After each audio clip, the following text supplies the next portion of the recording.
A paz do Senhor, meu amado, bem-vindo de volta à nossa escola bíblica. Nós estamos estudando o livro de Êxodo. Então pega o seu livro, sua Bíblia, seu caderno de estudos, ore ao Senhor, pede a Ele discernimento, entendimento, conhecimento, sabedoria, pede a Ele proteção, para que nós possamos desvendar dos seus mistérios. Não se esqueça de que você pode, com certeza, sem o menor problema, distribuir e compartilhar o link deste vídeo com os teus conhecidos, os teus amigos, pessoal da igreja. Não se esqueça de se inscrever em nosso canal e acionar o sininho para que você receba a notificação todas as vezes que nós postarmos um vídeo novo.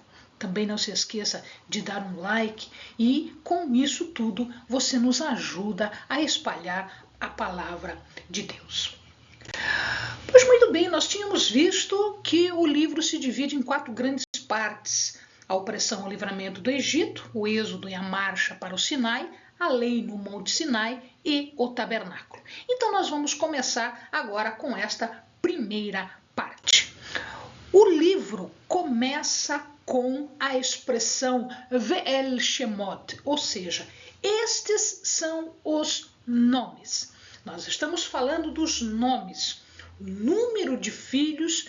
Aqui Jacó, o ancestral, originou lá no Egito, né? Então quando José foi para lá, a família toda de Jacó foi para lá e aí vieram todos os descendentes de Jacó, né? Um número bastante grande. Então estes são os nomes dos filhos de Jacó.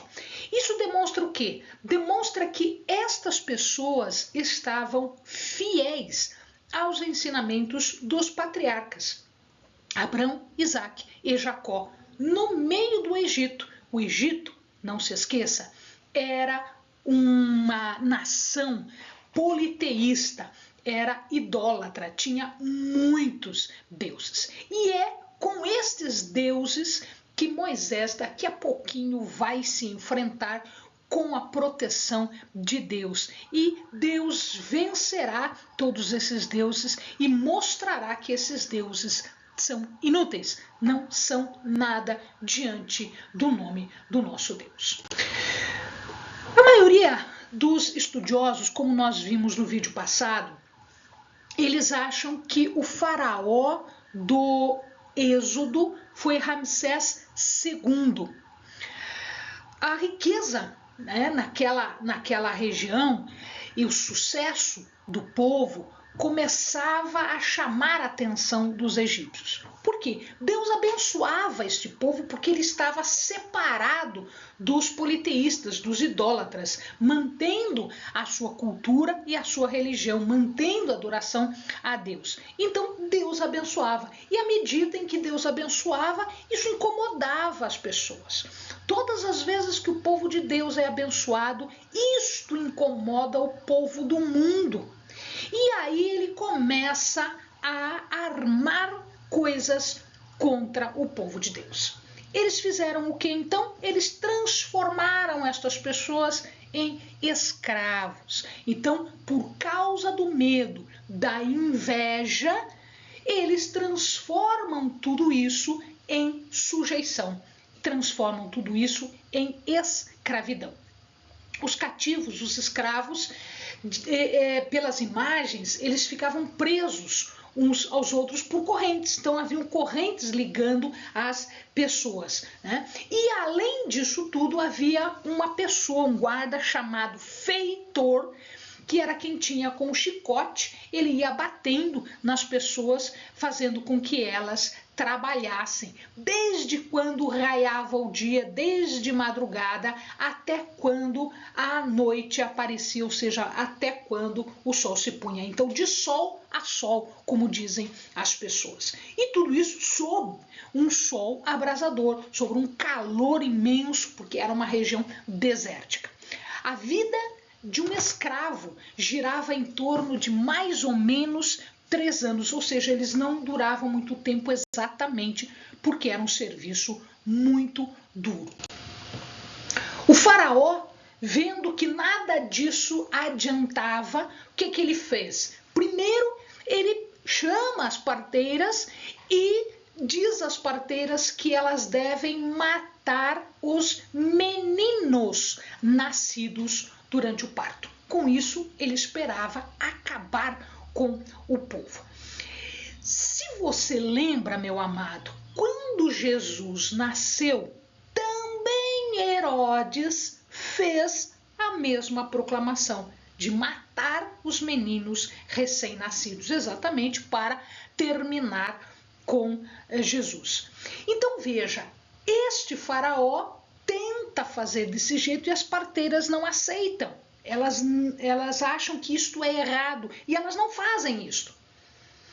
Quando o faraó chama essas parteiras, elas dizem, olha, as mulheres hebreias elas são muito mais fortes. Quando a gente chega lá, o parto já aconteceu, então não tem como matar os meninos. A ordem então agora foi outra. Qual era a ordem? Pegar os meninos e jogar no rio Nilo.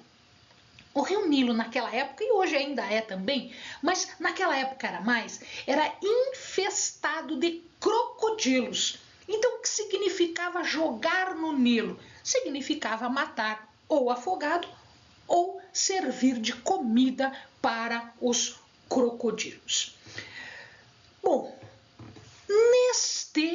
neste meio tempo, o pai de Moisés e a mãe de Moisés têm mais um filho. Eu já contei sobre o pai e a mãe, os dois eram da tribo de Levi, o sobrinho e a tia casaram, e Joquebede, ela tinha mais ou menos uns 130 anos quando Moisés nasce. E aí o que acontece é que ela deixa Moisés em casa por mais ou menos uns 3 meses. Mas aí não tinha mais como evitar que as coisas viessem a público e ela então coloca num cesto e coloca no rio. Miriam, a irmã mais velha de Moisés, ela acompanha o cesto e ela vê que o cesto para exatamente próximo aonde a princesa, filha do faraó, está tomando banho, um banho ritual que acontece todas as manhãs. A filha então viu isso, viu o cesto, abriu o cesto e viu que era um menino e sabia que era um filho dos hebreus. Nisto, Miriam, mais do que rápida, vai até a filha de Faraó e diz, olha, se você quiser, eu consigo uma ama de leite para ele. Quem Miriam estava indicando? A própria mãe. De tal maneira que a filha de Faraó deu à mãe, Joquebede, a mãe de Moisés, que ela cuidasse. E ela cuida do menino, ela cuida de Moisés até uma idade mais ou menos adiantada. O desmame naquela época era um pouquinho maior, né? O tempo era maior do que hoje. Então ele fica mais ou menos de 2 a 4 anos com a mãe e o pai na família, ou seja, junto com Arão, junto com Miriam, junto com o pai e a mãe. Então, na infância, Moisés recebe os ensinamentos dos hebreus. E na corte, ele recebe o ensinamento que era o melhor ensinamento do mundo. A escola, vamos dizer assim, para os egípcios, principalmente quem estava na corte, porque Moisés foi criado na corte. Ele estava sendo criado como sucessor do faraó, porque ele foi adotado pela filha, portanto ele era, por adoção, ele era neto do faraó. Até os 12 anos, eles aos 12 anos eles começavam a estudar ciências, artes, línguas, matemática, geografia, astronomia, ou seja, o que havia de melhor na educação básica. Nos 20 anos, ele começava a estudar um seminário sacerdotal, ou seja, agora é a parte espiritual. Os mistérios do templo, rituais dos deuses, mistérios das divindades, ou seja, ele estava sendo preparado para ser faraó. Estava recebendo a mesma educação que um faraó receberia. Aos 40 anos era a formatura, ou seja, aos 40 anos ele terminou a formação dele e agora ele tinha que decidir o que ele queria fazer na vida. Então, aos 40 anos, ele era doutor em ciências, literatura e teologia, ou seja, Moisés era alguém altamente capacitado, extremamente capacitado em tudo que havia de melhor e mais profundo nos ensinamentos daquela época. Moisés, nesse momento, ele renuncia ao direito do trono. Quando ele renuncia ao direito do trono, ele faz uma escolha, ele está no ponto da escolha. Ele faz uma escolha: eu não quero a corte egípcia, eu não quero ser faraó, eu quero ser hebreu. E aí, quando ele está passeando por ali, ele vê um hebreu sendo maltratado por um egípcio. Ele vai em defesa deste egípcio, quando ninguém estava olhando, em defesa desse hebreu, perdão, quando ninguém estava olhando, e mata o egípcio. Mata em terra, o egípcio na areia. No dia seguinte, ou logo depois, porque no dia seguinte pode ser o dia seguinte mesmo, pode ser algum tempo depois, mas pouco tempo depois, quando ele sai passear de novo, ele vê dois companheiros, dois hebreus brigando. E ele tenta apartar a briga, ele tenta contemporizar e parar de brigar. E aí um deles diz assim: quem é você? Você não é o príncipe sobre nós, você não governa sobre nós. Ou você vai fazer comigo o que você fez com o egípcio? Opa! Ele percebeu então que a coisa estava acontecendo. As pessoas estavam sabendo da morte que ele provocou, né? Agora, o que nos deixa bastante triste é que dois companheiros de sofrimento, duas pessoas que eram escravas, em vez de se unir contra aquele que está escravizando, contra a situação, eles brigam entre si. Em vez de se unir na desgraça, eles não se dão um consolo mútuo, eles acabam deixando que a raiva, né, aconteça entre eles. Ele foge, então, ele vai fugir, ele vai para Midian. No vídeo passado eu mostrei onde é que Midian ficava. Essa imagem de baixo é uma imagem daquela localidade, para você imaginar como é desértico aquele local, né? Não é qualquer lugar que você pode morar, tem que morar próximo a um oásis, onde tenha água, tá? E lá, ele, num dos poços, ele encontra as filhas de Jetro, ou Reuel. Quando ele defende essas filhas, então as filhas contam para Jetro isso, e Jetro manda chamar Moisés, e Moisés aceita morar com eles.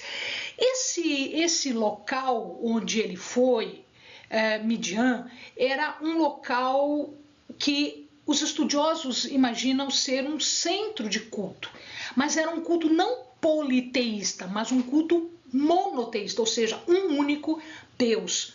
E ele ficava mais ou menos aos 3 dias andando, né? Aos 3 dias de viagem, né? Correndinho andando do Egito. Então ali ele é convidado por Jetro a ficar, e ele acaba se casando com uma das filhas de Jetro, né? Que nós vimos, Zípora, e deste casamento resultam 2 filhos.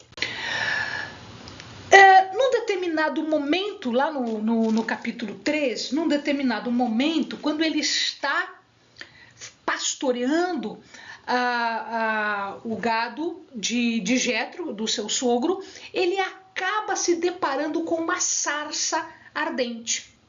Olha que coisa interessante aqui, né?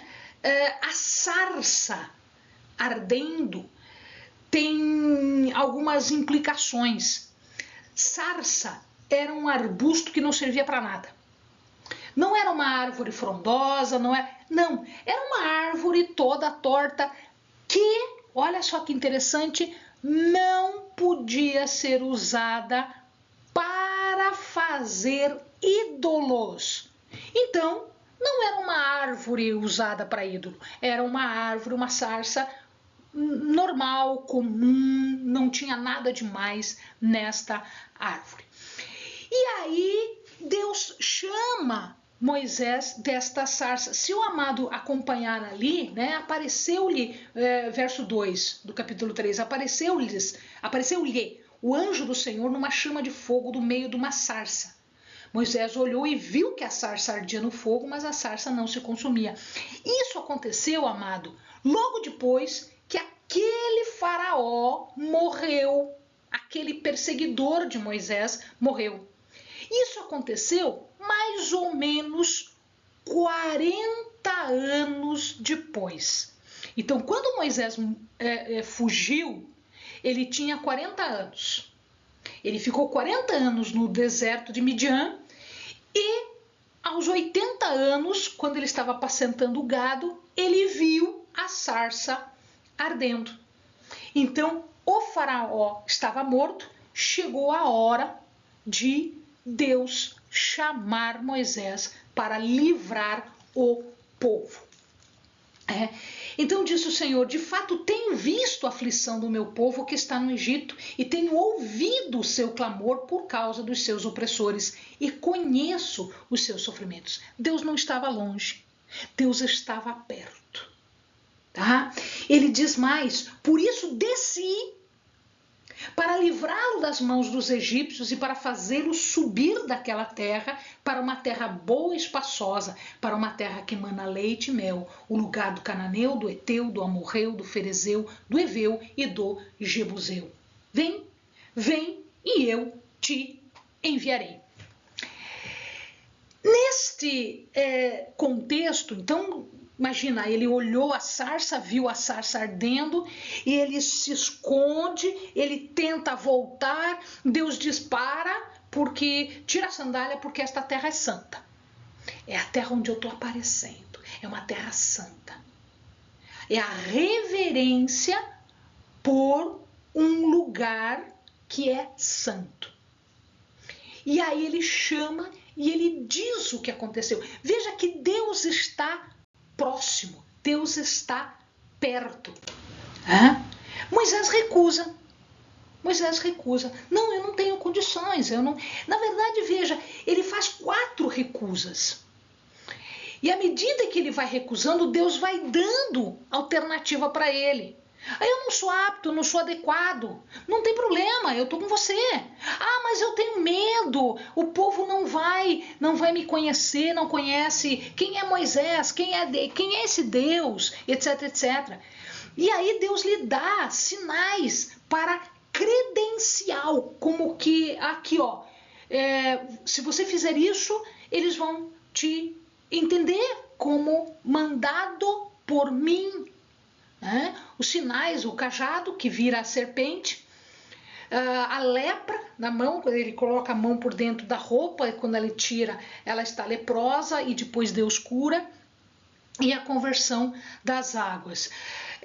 Aí ele fala de novo: mas eu não tenho preparado, eu sou gago. Dizem alguns que Moisés tinha um problema na língua, na fala, na boca, e portanto ele tinha uma certa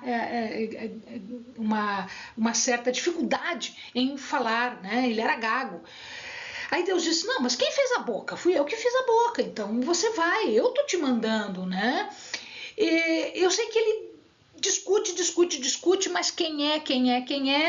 Manda outra pessoa. E aí Deus se irrita, claro que Deus se irrita. Mande outra pessoa? Como assim mande outra pessoa? Eu tô mandando você, é minha autoridade. E é aí que Moisés perde esta proeminência, né? O Arão passa a ser levita.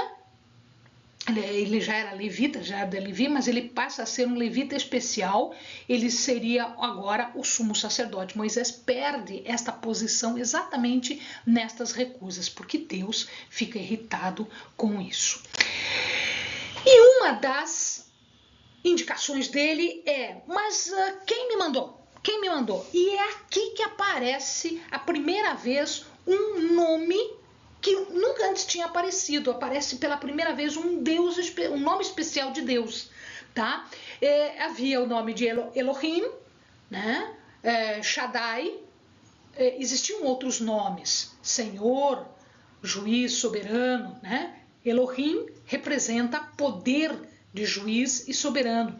Shaddai é um nome que a gente usa para Deus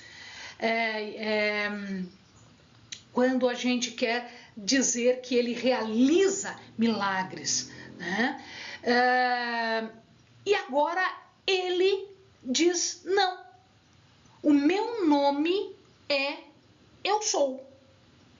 Eu Sou é a tradução para a nossa língua. Na língua hebraica, ele está usando o verbo hawá, ou seja, o verbo ser.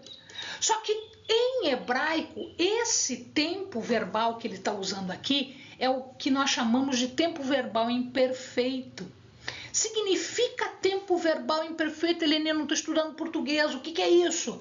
Significa dizer que a ação é contínua. O ser aqui é o ser, aquele que sempre foi, aquele que é e aquele que será. Por isso, o nome de Deus, que depois nós vamos ver lá no Decálogo, é proibido de ser utilizado em vão, os hebreus não falam mais. E eles não falam mais este verbo, este nome que Deus deu. Quando se refere a Deus, eles não falam mais. E nós perdemos a pronúncia, a gente não sabe como era pronunciado, porque como eles não falavam mais, isso não ficou escrito e não ficou dito para nós. Então eles substituíam o tetragrama, as 4 letras tetragrama, as 4 letras do nome de Deus, substituíam quando eles iam falar, eles não falavam o nome de Deus, eles falavam o Adonai ou Hashem, ou seja, Deus não fala o seu nome porque nós não somos capazes de entender. O nome representa a pessoa, representa o que é. Tanto é que muitas pessoas tiveram seu nome modificado depois de um encontro importante com Deus. Então Deus, ele não diz o nome divino, ou porque era impossível de ser expresso, ou porque nós não conseguimos entender, é muito superior ao nosso poder de entendimento. Mas de qualquer forma, o nome de Deus aqui, que vai ser utilizado, é Iavé. Iavé, aquele que é, aquele que foi, aquele que será. Ou seja, é um tempo contínuo. De eternidade a eternidade. O que foi, o que é e o que será. De eternidade a eternidade. E ele diz que Deus ouviu chamar. Deus lembrou Zacar. E Deus olhou Ra. Amado, Deus está próximo. Próximo o suficiente para ouvir o clamor do povo. Próximo o suficiente, amando o povo o suficiente para se lembrar dele. Para olhar, para descer dos céus, se apresentar ao povo e libertar o povo e fazer subir o povo. Amém, amados? Bons estudos.